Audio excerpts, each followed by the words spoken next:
Bonjour, bienvenue sur la chaîne AMES Environnement et Développement. Je m'appelle Moussokoro Sidibé et je suis environnementaliste de formation et je suis également passionnée de l'environnement.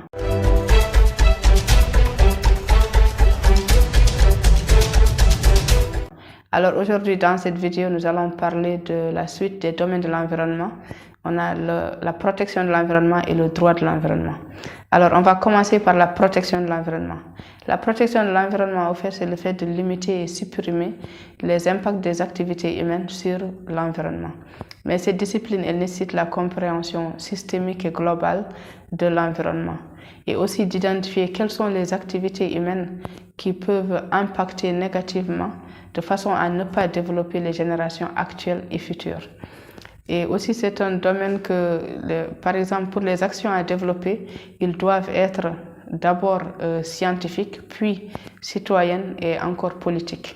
Ils doivent être scientifiques car ça nécessite une bonne connaissance. Ils doivent être citoyennes car il faut que cela concerne les générations actuelles et futures. Ils doivent être politiques car les décisions prises doivent être collectives, globales et même planétaires.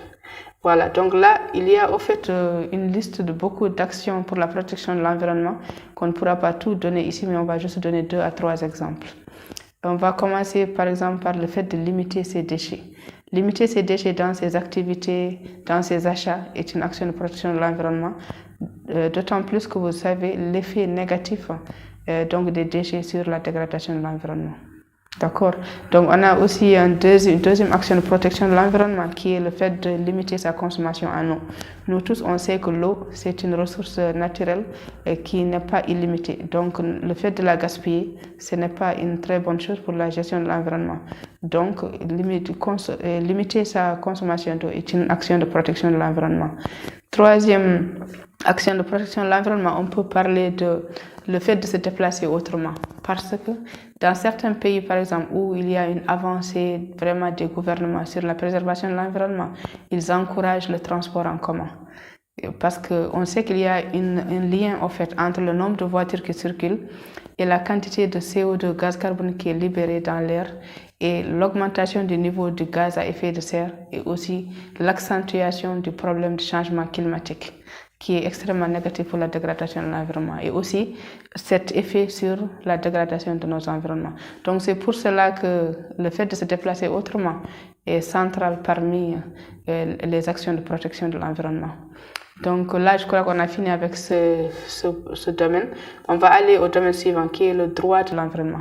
Le droit de l'environnement, en fait, c'est le fait, donc concerne plutôt tout ce qui est étude, tout ce qui est élaboration des règles juridiques pour comprendre, pour protéger, pour gérer, utiliser et même restaurer l'environnement contre toute perturbation écologique, qu'il soit aquatique, qu'il soit marine, qu'il soit naturel, qu'il soit culturel, qu'il soit même spatial.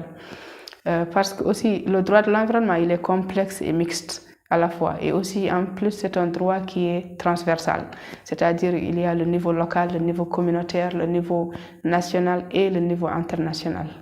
Et aussi, au fait, le droit de l'environnement, il a un rôle extrêmement important dans la grande discipline environnementale, car c'est grâce au fait au droit de l'environnement qu'il y a la défense et la promotion de l'environnement de un, et aussi il y a la promotion du principe de solidarité, donc autour de cet élément-là qu'on est en train de dire qui est le bien commun, qui est l'environnement.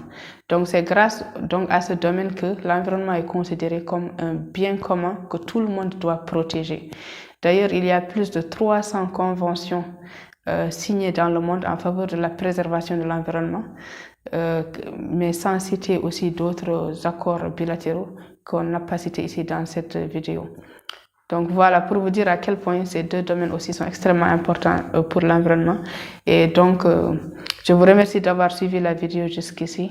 Et abonnez-vous à la chaîne de 1 pour aider à son évolution et de 2 pour voir les prochaines vidéos que je vais poster dans cette chaîne.